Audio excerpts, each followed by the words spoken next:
Nice try, though, Charles. All right, 6th grade. Our objective today is to continue talking about functions, but since you all have PSSAs next week, I wanted the warm-up to be just to read about and think about some PSSA tips and strategies.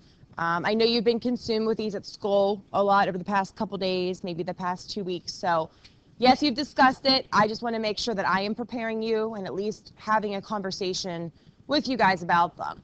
So comments about these or any additional strategies or advice that you'd like to share with all of us? Mary? I agree. I know it sounds weird to you guys, maybe it sounds like common sense, but yeah, very important to get a good night's sleep. You want to make sure that you guys are refueled, as well as, yes, eating a good breakfast. Very important as well. Did you bring your paper? Get it from Mr. McGrail down at the cafeteria today. Okay. Jeremy?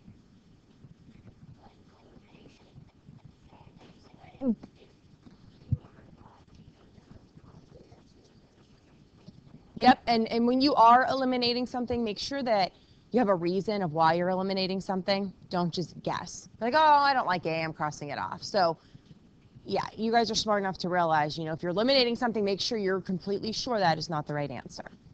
Emma?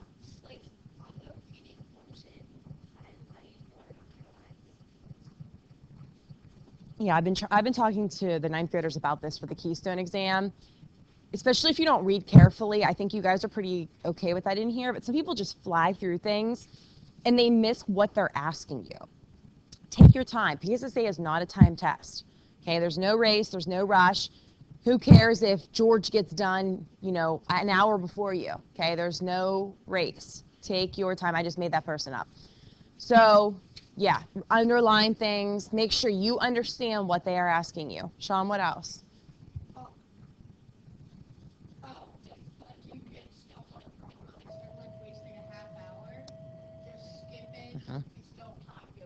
Good. Yeah, don't sit there and waste your time forever on a problem that you're like, man, I can't remember this. Come back to it.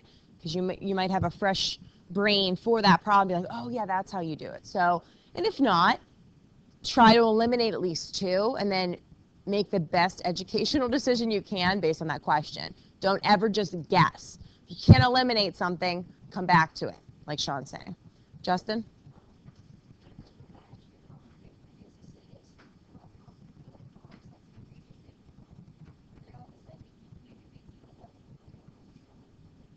Yes, that's a great idea. Now, I'm not going to talk specifically about reading with you since I don't teach that, but yeah, that's an awesome idea. Make a rough draft, even an outline. I think that's awesome.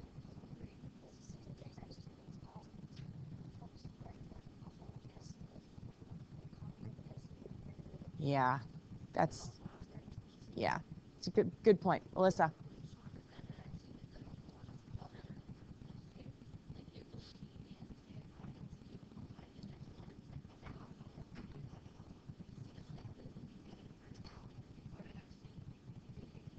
Well, that's good. At least you figured it out eventually. That's good. Annalise? Yeah.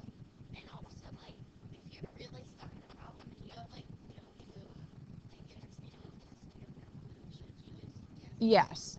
Yeah, and that I don't think that's going to happen to you guys. I mean, maybe there'll be one, but honestly, between me giving you some harder problems as well as your 6th grade teachers preparing you guys with 6th grade questions, I really do think you're going to be covered.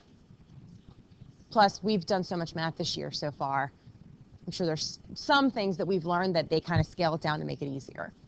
Doug?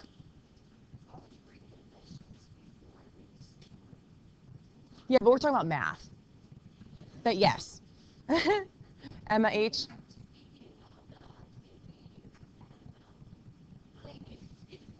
That really is descriptive. Go ahead.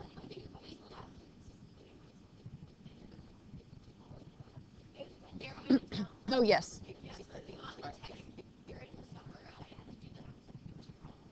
To get into this class? Doug, get that out of your mouth. Okay. Do that. That's awesome. Good. Adam? Any other strategies? Okay, no. Strategies. We're focusing. Matt, strategy? Yeah. You know what? I think it was Annalise. Someone else asked me that a couple weeks ago. Ask your teacher. Okay. I don't proctor the PSSA. I proctor the Keystone exam. So every year things change. I'm guessing probably not, which kind of stinks. But ask, whatever school you're at, ask your teacher, your gate teacher, and see what they say. I mean, that's the calculator whoever you see most often. Like when you're doing your math, are you in class? Okay. Last year, a lot of them were in their gate room. That's why I said ask gate teacher. It'd be nice to have you use that because you're used to it, but if not, it's better to know now than the day of the test. I can clear the memory though. Sean? Shh. Go ahead.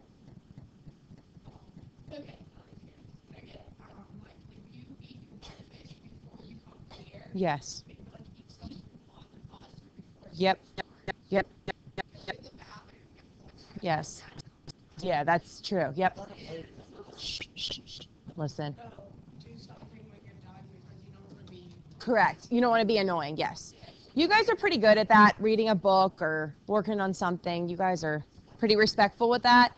Some classes really need to learn, like, don't be annoying after the test. And you're right. Don't be shoveling things around, moving things. Because everyone else needs to focus. Some of my other classes have major problems with that. Justin.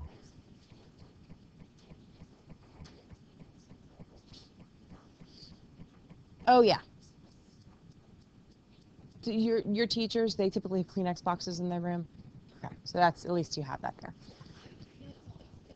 Yeah. All right, so thank you guys for sharing those. I just want you to keep in mind, you know, like all those strategies said, take your time, get a good night's sleep, eat a good breakfast. Okay, be smart about how you're answering them. Okay, you do need to make sure that you do well in the PSSAs. Okay, so from yesterday, who can remind me what's another name for X, for the X variable? Annalise? Good. Input. What's another one, Justin? Good. Domain. What's another one? One more. Sean? I already said that. Well, I said, what's another name for the X variable? There's 3. Justin? Oh, someone already said that. Input and domain. What's the other one? Oh, no. You guys really don't remember? Doug? Begins with an I, and some of you guys are this word, for the most part. Matt? I don't think you guys are inconsiderate. Shh, Mary? Oh gosh, no. Doug? Okay, independent. Okay, should have known that. All right, everyone's brains, bring them back, bring them back. Input, domain, independent, okay? There's 3 names for Y. What's one of them? Charles, what's one name for Y? Good, range. Justin? Good, output. Emma? Good, dependent. Okay, number 1, you had to list the domain and range values. I'm just going to show them to you. This is pretty straightforward. Shh. Hey, quiet. Okay, domain is X, range is Y. So this is all you had to do for 1 through 4.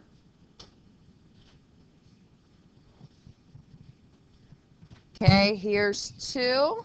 And I just put a D for domain and R for range.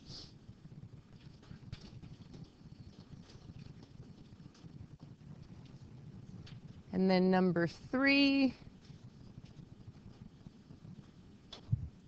And I'll go to 4 in a second. So on a test or quiz, if it asks you to list the domain and range values, please don't just write the word above the number. Make sure you list them. Adam?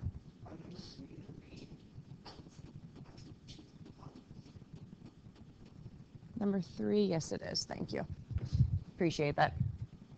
You guys are very good checkers. Thank you. Okay, any other questions or comments on 1 to 3? Okay, number 4. Matt, can you tell us the domain values? Domain values, I can't talk. Good. Annalise, the range values? Good job. Okay, number 5, you had to plot the points and then tell whether it's a function or not. So this is 2. Your line should have went this way, right over the 2. So everyone first check, make sure your graph goes over the 2. and it's a horizontal line. So what do you think? Is that a function, Alyssa? Good. Do you know why? Good. Every input has one output. That's the definition of a function. I only had time to do one problem with you guys yesterday. We're going to do many more of those today, talking through how you know when it's a function, how you know when it's not a function. Annalise? Oh, yeah, I thought you were asking me a question. Yes, go ahead. What does your graph look like first? Could you tell me that? Yep. Good. Do you think that, go ahead.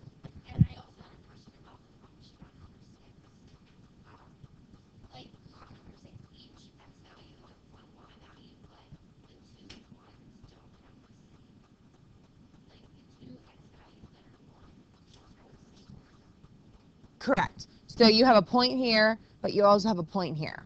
Do you have a random point up there? Yeah. Okay. What do you guys think? Okay, Mary? That's a good question. No. So can you tell me why, Mary? Why is it no? Yep. So the number 1, okay, on there, like Annalise was asking about, number 1 goes to 1, but it also goes to 2. Since every x does not have one y value, it's not a function. In other words, if that x repeats and it goes to different numbers, not a function. Does that make sense, Annalise? Okay. Any questions? No, that's okay. Yeah. Yeah, and we did not do enough of those yesterday. I just wanted you guys to try 2, just because. Any other questions or comments on 1 through 6? All right, let's finish up our notes. So let's go back to page 2. And we left off.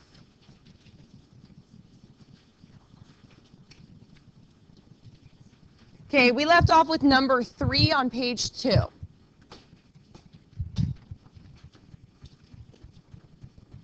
Wait till you guys get there.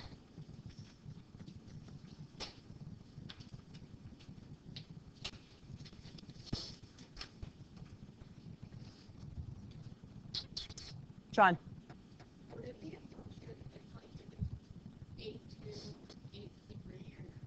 It depends. We're going to get into that, so just hold that thought. All right, so let's look at number 3 on page 2. Okay, number 3 asks us, tell whether the pairing is a function. So what do you guys think? Does every x value go to exactly one y value if I draw the arrows like this? Yeah. The x's do not repeat, so therefore they all have their own y value. Annalise?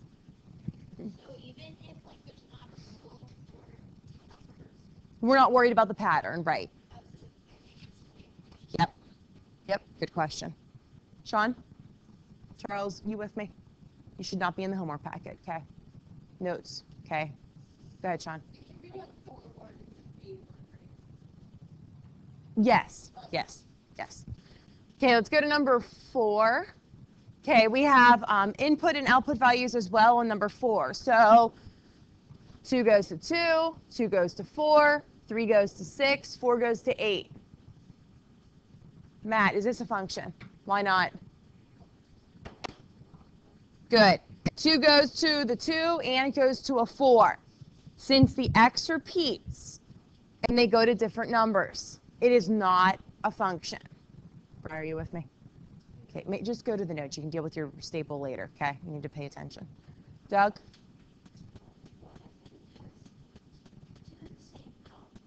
I'm getting there. Just hold that thought. I'm not done yet, okay? So the x repeats and they go to different numbers, not a function. Everyone clear on that one? All right, number 5. Okay, we have the input values are 1, 2, 3, 4. Okay, so 1 goes to 2, 2 goes to 2, 3 goes to 2, 4 goes to 2. Is this a function? Jeremy, what do you think? Good. Yeah, this is yes, because every input only has one output. So in other words, the 1 only goes to a 2. The 1 does not go to a 4 and a 5. It goes to just a 2. The 2 just goes to a 2. The 3 that just goes to a 2, etc. Okay? Brian, are you with me? I'll get that later for you, okay? Completely ignore that staple. Don't touch it. Every input goes to one output. So, Doug, yeah, you just need to wait till I get to those problems. Okay, you're allowed to have the output repeating. Okay, I want you guys to try 6 and 7.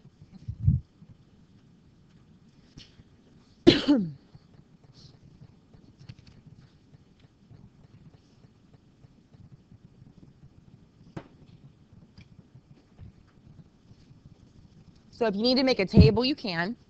If you can just look at them, that's fine. What'd you say, Matt? Just tell me whether it's a function or not on 6 and 7. Yeah, ignore that. That's wrong. 6 and 7, you're just telling me whether they are or are not a function. Sorry, I should have told you that.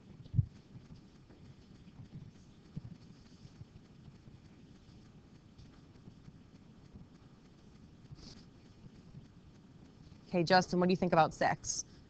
Good, why not?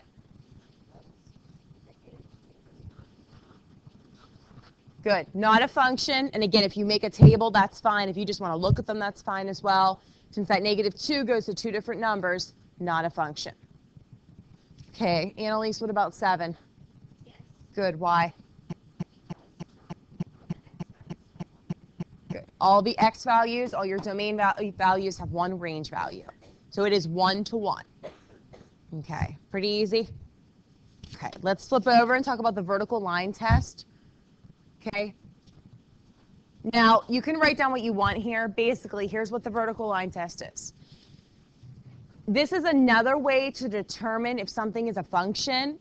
It will give you the same answer as just looking at the ordered pairs or looking at a table. So the vertical line test says if you can find a vertical line passing through more than one point, add more right up there, on a graph, then the relation is not a function. So basically, the vertical line test allows us to figure out whether something is or is not a function. Okay? If that vertical line goes through more than one point on a graph, that means it's not a function. If you draw a bunch of vertical lines on a graph and they each only go through one point of the graph, it is a function. Charles?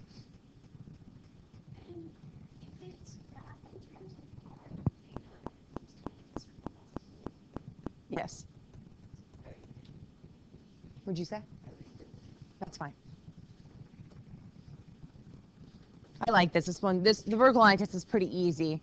And it's also another strategy for you to have to determine, is something really a function or not? And we're going to get into more of the strategies of, and the graphs of, well, what is always a function so that you guys know.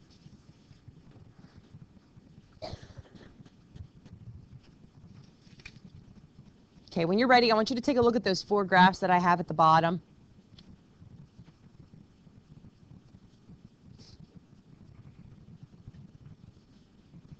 Okay, Donatus, is number 8 a function? Good. You draw your vertical lines. Each vertical line only goes through the graph once. So yes, that is a function. Okay, Charles, is number 9 a function? Good. Take your vertical lines. Some of the vertical lines go through the function more than once.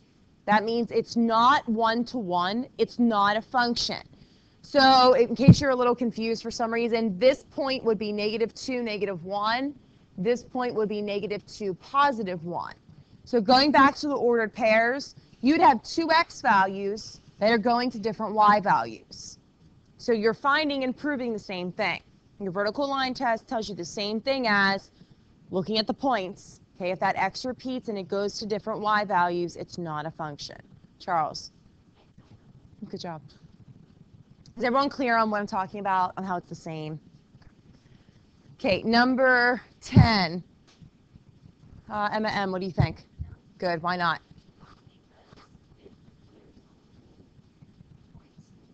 Good job. Okay, number 11, what do you think? Alyssa? Good, why? Good, do you remember what this is called? Like what this graph is called, sorry. No?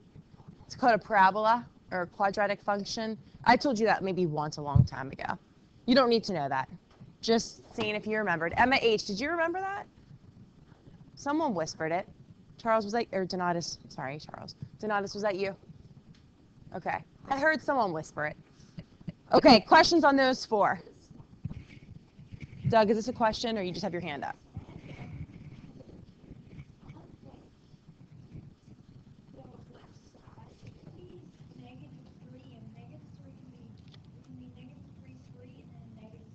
No. It's just because my line is so dark. I did these on the smart board. A parabola keeps going up and out. Do you know what I'm saying? It's never going to go like this. It's always, if my arms could keep going, it's always going to keep going. It's just not, yeah, you can screen capture them. Emma H?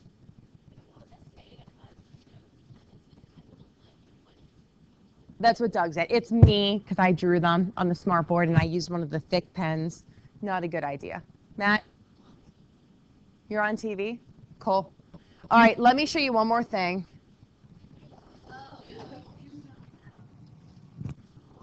Okay, I want you guys to add a graph underneath those, okay? Shh, quiet. Okay, add a graph kind of like underneath those, wherever you have room. And I want you to kind of make it look like this. Doesn't have to be perfect.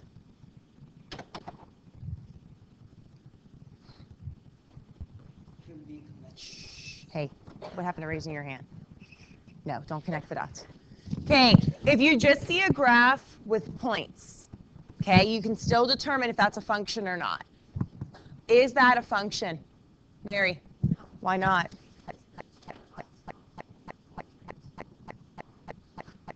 Good.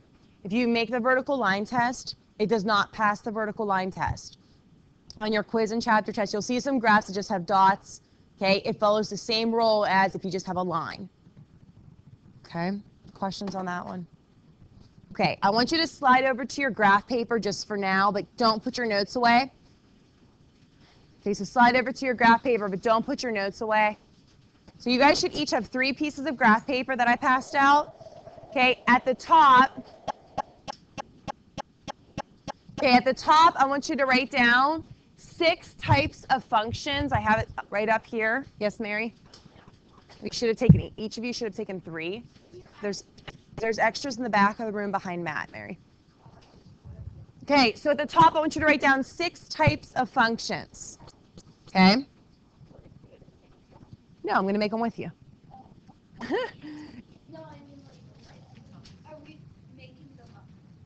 No, we're not making them up. They're already discovered. That'd be pretty cool, though, if we just figured something out. I would love that. Did you? Cool. Okay, listen. Okay, 6th grade, focus. At the top of your paper, you should all have 6 types of functions. Okay, so here's what I want you to do. I'm going to give you, there's 6 different types, of course. Each type has a positive and a negative. So put a big plus up here. Positives are going to be on this side. Put a minus up here. So put a plus up here. Put a minus here. Plus, minus, plus, minus. Okay, first type, okay, is a linear function. What I would do is write the word linear on top of this graph, linear. These 2 are going to be the linear. You're going to do the positive here. You're going to do the negative here. Okay, a linear function is always a type of function. This is the function that we are focusing on in this chapter. Okay, I want you to write the equation above the graph or under the graph, whatever you prefer. Just keep yourself organized. Sketch the graph. That's a positive linear function. Okay, that you should have already known. To the right of that is a negative linear function. The equation is y equals negative x, which you should put above, below, or next to the graph, and then sketch the graph. A negative linear graph goes down from left to right. This is always a function. Always. And you organize yourself however you want. I do want you to have the equations for each.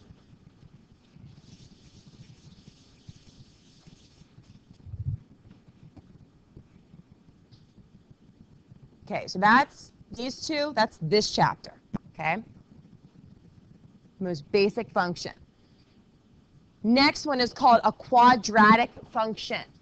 Okay, now go to the bottom on the left. Okay, a quadratic function, a positive. The equation is y equals x squared.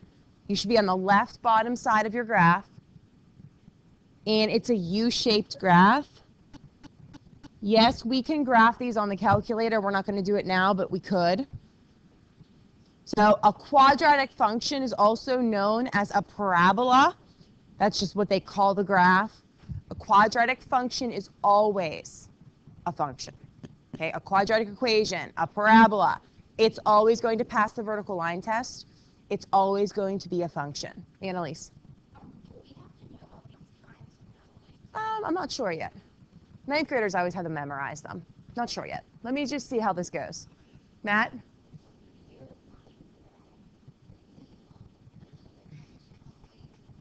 What do you think? Does it pass the vertical line test? Yes. So Matt, the title of this is 6 types of functions. Do you get it? So they're always a function. I just keep saying that to emphasize it, but I'm giving you the 6 different equations that no matter what, it's always a function. Sean? It's going down from left to right. You're welcome. Okay. Hey, what do you guys think that the negative quadratic function looks like? Adam, what do you think? Yep, it's going to look like upside down, but what do you think the equation is? Jeremy? No, that's the positive one. No, that's the radical function. Annalise? So here's the... No, it's not. It's completely different, Charles. Can you hold on? Because you need to raise your hand. It's completely different. Listen. Okay. Y equals negative x squared is an upside down parabola. I'll tell you why it's different, even though Charles is arguing with me that it's the same. Okay, this is the negative one.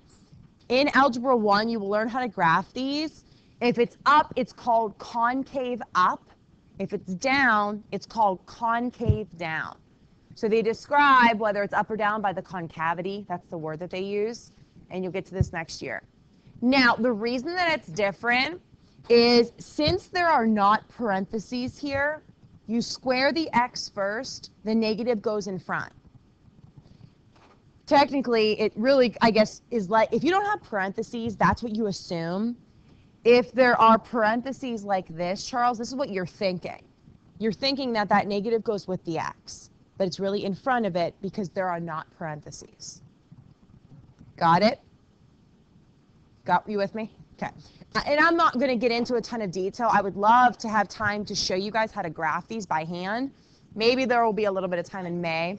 Hey, shh, quit yelling out. But I don't know.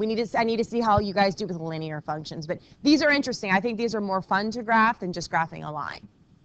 Okay, so quadratic function, also called a parabola. You'll learn this next year.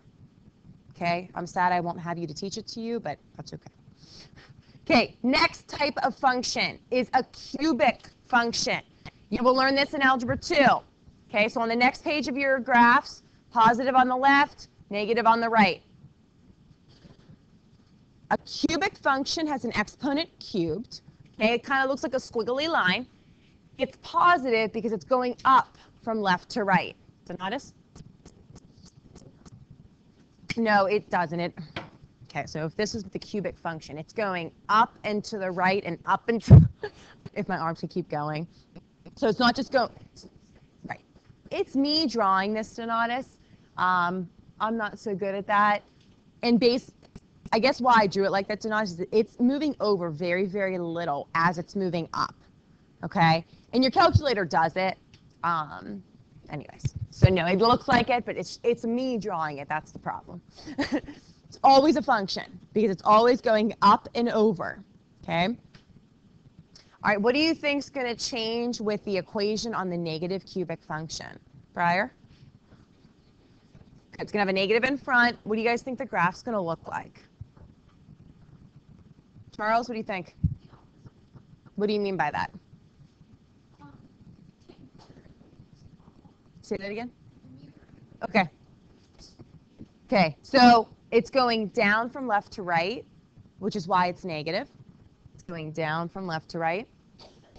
When it was positive, it was going up from left to right. Okay? This would be a fun hill to ski down. Think about, like, you know, skiing down something, driving down something, rolling down something. I think Matt's thinking about that. Okay? Charles? Yeah.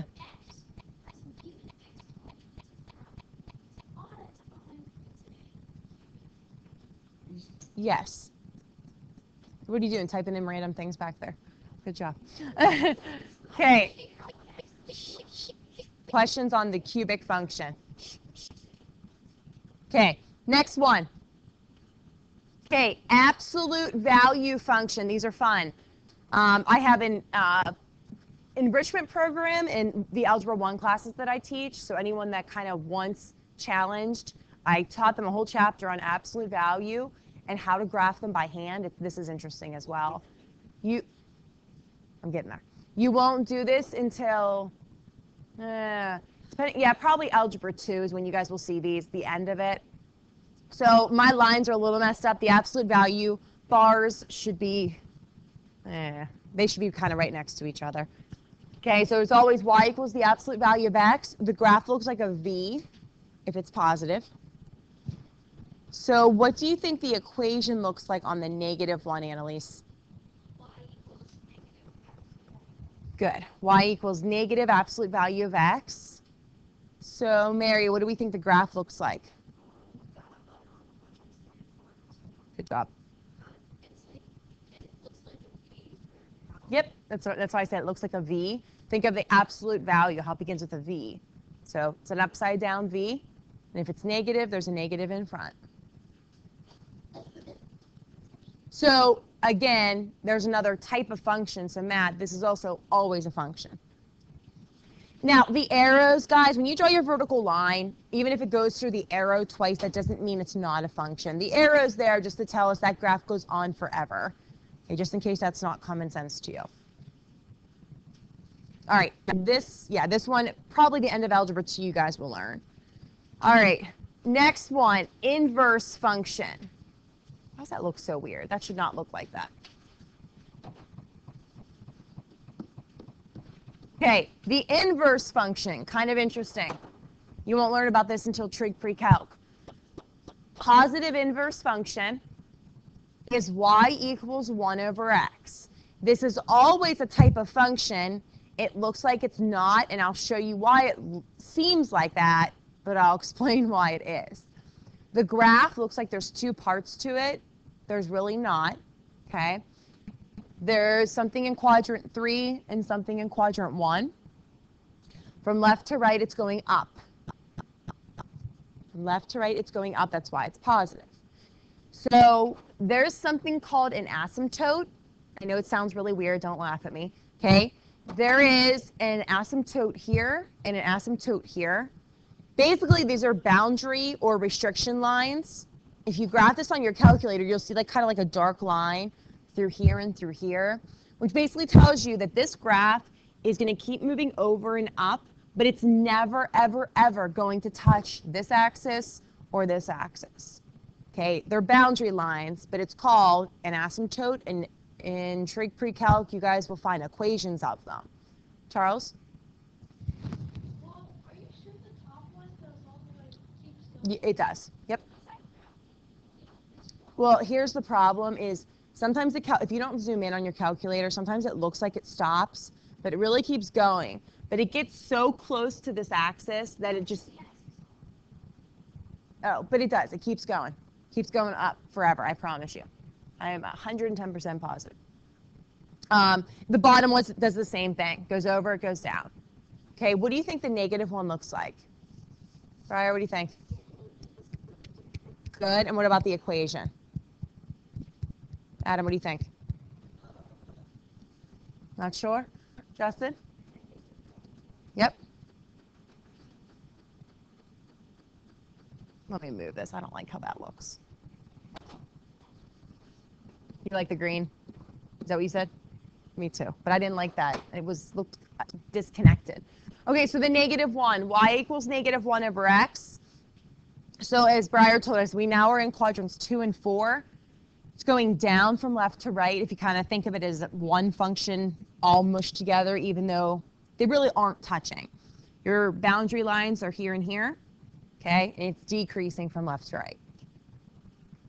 Inverse function. This is the one that most people forget about. Questions on that one?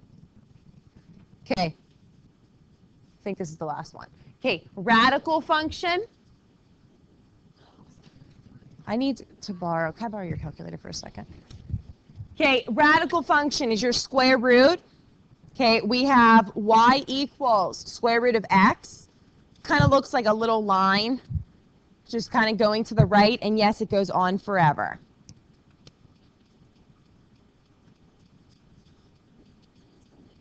Shh, hold on.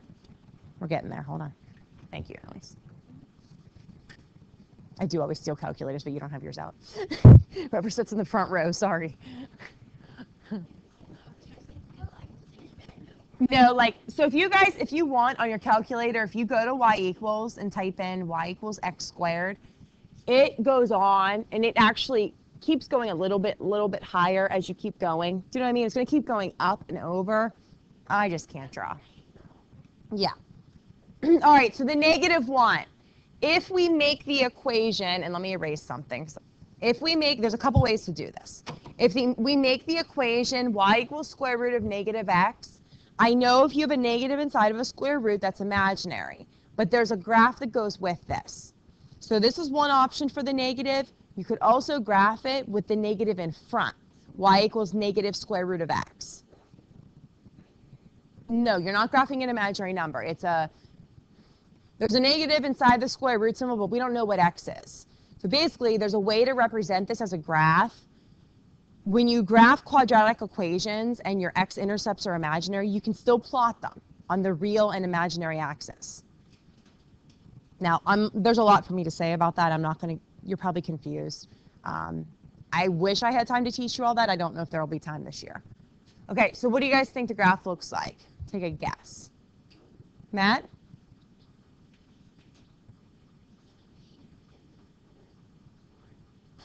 Nope. Not quadrant. Matt, you having trouble talking back there. It's not in the fourth quadrant. But it could be depending on where you put the negative. Breyer? Nope. Emma H? So I'm not calling on him. Yep. Okay, quadrant. Maybe we all need to talk about how to say quadrant. So the -1, if you keep the negative inside, it's going to be in quadrant 2 and it's going to keep going. Now, we're not going to do this, but you could type into your calculator what it looks like if there's a negative just in front of everything. You also could type in what it would look like if there's a negative in front and in the square root. We're not writing all those combinations down, but you could have other possibilities here. Annalise? Wait, so Yes, you can graph it if you want. Yep. Because it's completely different than having the negative inside. Mary? It is imaginary. But just because something's like that represents an imaginary number, depending on what x is. But just because it's imaginary, Mary, that doesn't mean we can't graph it. It's not the graph that's imaginary, it's the intercepts that are imaginary. Real quick side note, and then we're going to get back to focusing. If we graph a parabola that has imaginary intercepts, it would look like this. The reason is it never crosses the x-axis because the x-intercepts are imaginary. Okay, they might not make much sense, okay, until I get into all this, does it sort of? Basically, my point is, even though something's imaginary, it wouldn't be the whole graph is imaginary, it would just be an intercept or two. That's why it's an imaginary number, not an imaginary graph.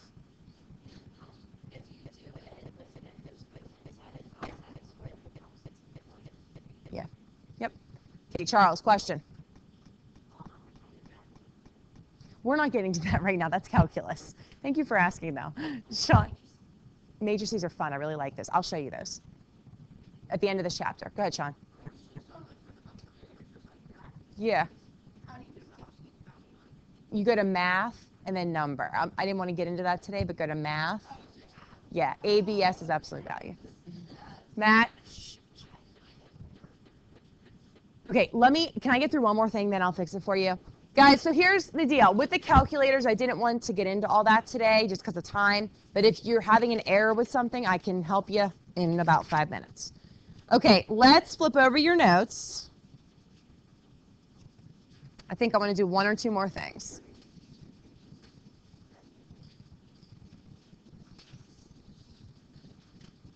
No.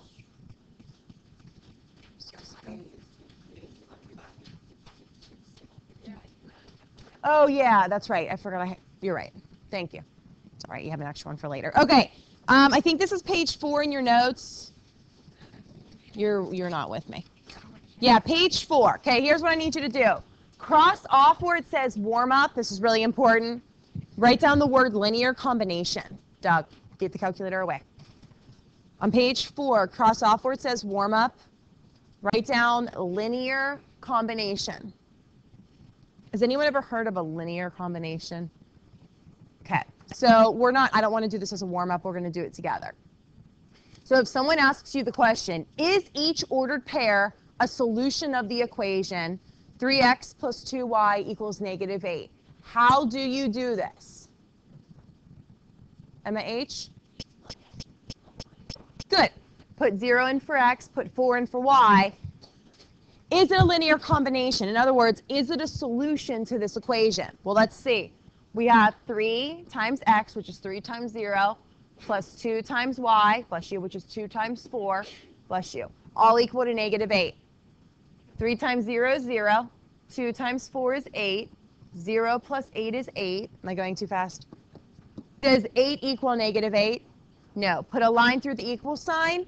It is not a linear combination because when you plug x and y in, it does not make it true. Okay, try number 2, 3, and 4. Is it a linear combination or not?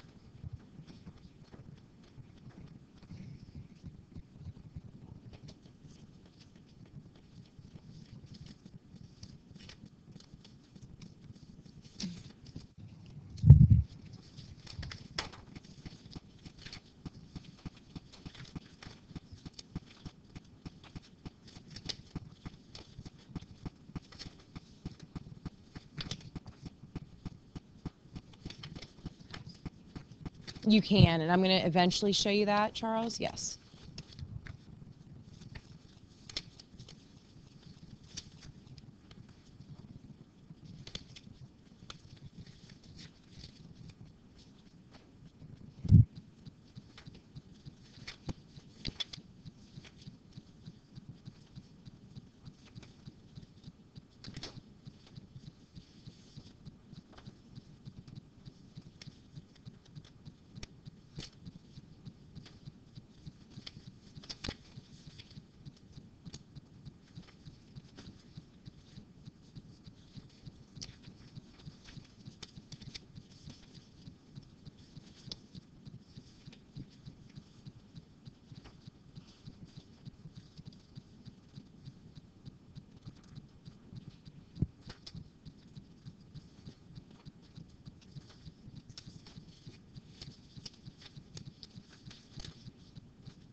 Okay, Briar, what do you think about 2?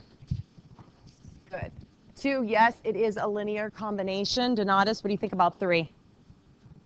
Good. That one's no. It's not a linear combination. It's not true. Annalise, what do you think about 4? Good. That one is a linear combination because it makes it true. So linear combination, when you plug in your x and y, if it's true, it is a linear combination. If not, it's not. Okay, one more definition. Okay, and then I'll explain your homework. Linear equation. You wouldn't have guessed this, huh? An equation whose graph is a line. Linear equation. An equation whose graph is a line. Sure. Yeah, I know, doesn't it? It's okay. We're gonna say that our graphs are people. It's okay. So in closure here, before I assign homework, the 6 different types of functions that we went over, I do want you to be familiar with them. I'm not sure if I want you to memorize them, but I do want you to be familiar with the 6 different types of functions. I have a warm-up for tomorrow that we're going to do that kind of reviews them all. So we'll do enough practice with them in class that you should get used to all the different types. Okay, your homework tonight, okay, is practice 8.1 numbers. I have 2 things for you. Numbers 7 through 13. And in your homework packet, page 119. Oh, come on. Homework packet, page 119. All, which is 1 through 12. And yes, I want you to do the puzzle. It asks you on page 119, what did the baby porcupine say when it backed into a cactus? So make sure you find 119 and you see a cactus on it. So 2 assignments, 8.1, 7 to 13, and the cactus puzzle, 1 to 12. What do you guys think of this chapter so far? Not bad? Okay. Yeah. All right, Mary. Go ahead. Where does the who keep his armies? King? Yeah, I heard you. I don't know. I like it.